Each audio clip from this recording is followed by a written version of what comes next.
the line sets themselves, or the refrigerant lines. So connecting line sets. Remember I mentioned don't use the factory tubing flares and the factory fittings.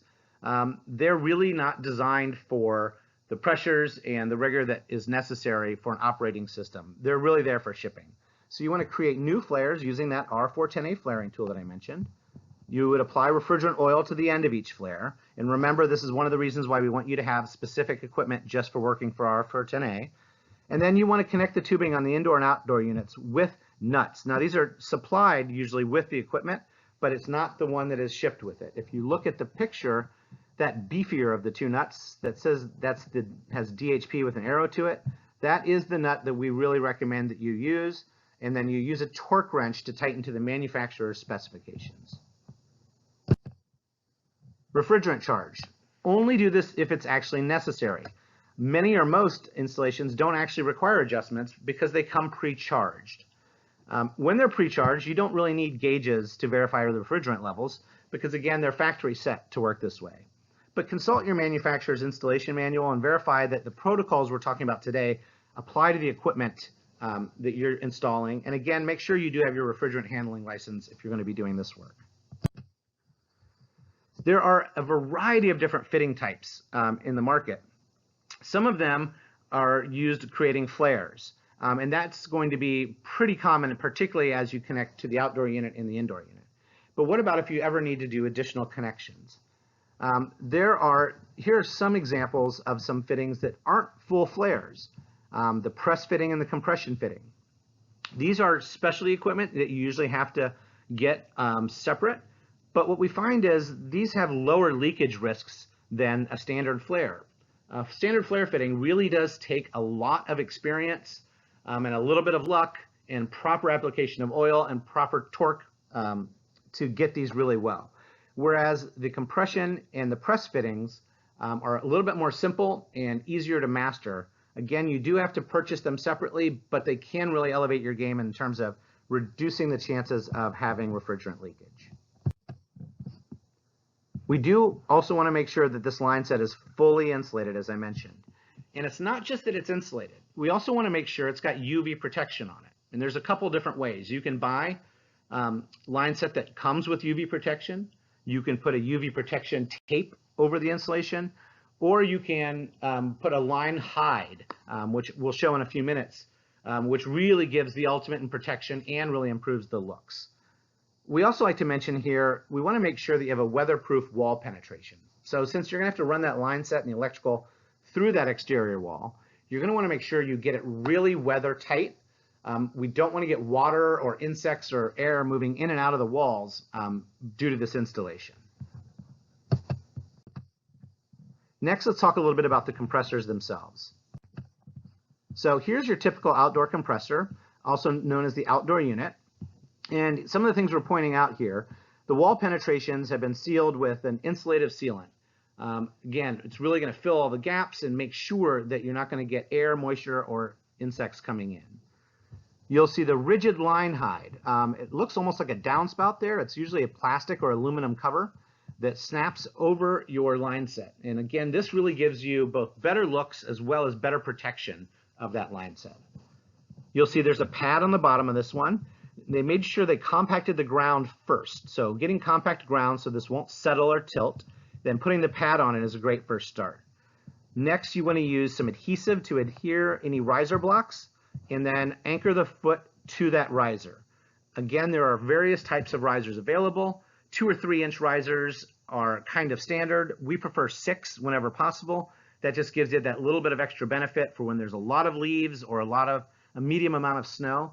If you're in an area with high snow on an annual basis or typical snow drifts, you may want to consider wall mounting the outdoor compressor.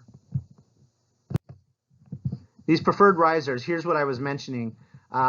These are really nice looking, which is nice. It's something that once you get used to it, you can do it repeated over and over and over again. And we recommend that 6 inch as your standard, except for those snowbound areas where you may want to reconsider wall mounting. The outdoor unit, again, sits on a level surface. That's pretty critical to make sure these things will run correctly. We want to use these risers, as I mentioned before. Here's a different version of it on the top picture. And you definitely want to make sure that you're using both bolts and adhesive to secure this. We want to make sure that this system will not go anywhere. The condensate drain, I mentioned this earlier. It must slope away from the building. As you can see here, if you have it sloping towards the building, you have that potential for, creating little pockets of moisture that could attract rodents or creating building damage. And please do not terminate these into a crawl space or on a paved pathway. It's just problematic for a number of reasons, one of which could be even freezing risk from any condensate. Defrost discharge, another challenge. Defrost discharge, during defrost cycle, any frost that's built up on the outdoor coil will usually be defrosted either because the system goes through a special cycle where it reverses temporarily the temperature. So during cooling mode, it temporarily provides a little heat, or reverse.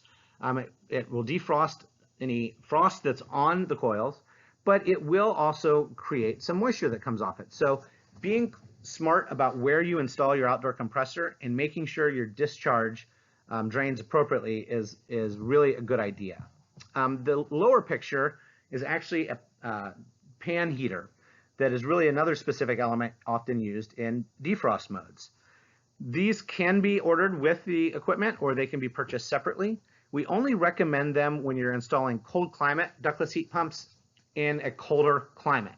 The reason why is they do use extra energy in order to work. We also want to make sure that the way they're controlled is to only come on during defrost cycles. Now that should be a standard for most pieces of equipment these days, but it's the kind of thing you're going to want to learn more about as you're going through manufacturer training, really understanding how the defrost mode works and what considerations need to be taken into account. Remember, during defrost, outdoor units can discharge actually a fair amount of water, and there really could be some freezing hazards with that. And make sure again that if you're installing the pan heater, it only is going to come on during defrost cycle. If you are installing west of the Cascade Mountains or in an earthquake or volcano area, you may actually be required to put specific earthquake straps on. If you look at this picture, near the top, you'll see a strap from the top of the compressor being mounted to the wall. And there are lots of codes and jurisdictions starting to require this, so you may really want to consider this a standard part of your installation process if you are installing ductless heat pumps west of the Cascades. Now let's talk about the indoor heads. Some critical things. We want to make sure that they're installed high in the wall, usually at least 7 feet off the ground, and this is so that you really get the best mixing in the room. You want to make sure that this unit is level. This will ensure that the fan runs properly and for the longest amount of time. And really think about, make sure there are no major walls or disruptions in the way of this ductless heat pump head, this indoor head. It should have minimum 8 to 20 feet of clearance in front of it, so it really gets best mixing for the room you're in. When installing this head, remember, penetrations through the wall are necessary for the line set and the electrical. And we really want to make sure that both the drywall and the siding are well sealed. And if you're going to use spray foam around there, that's a great idea, but make sure it is well covered from both weather and UV. That spray foam, while it's a great product, if it's exposed to UV for long periods of time, it will start to change color and eventually degrade. These line set cover that you see being installed here are really nice, and they also come with corner pieces that actually cover that penetration. So this really is the most professional looking installation and will also give you the best results.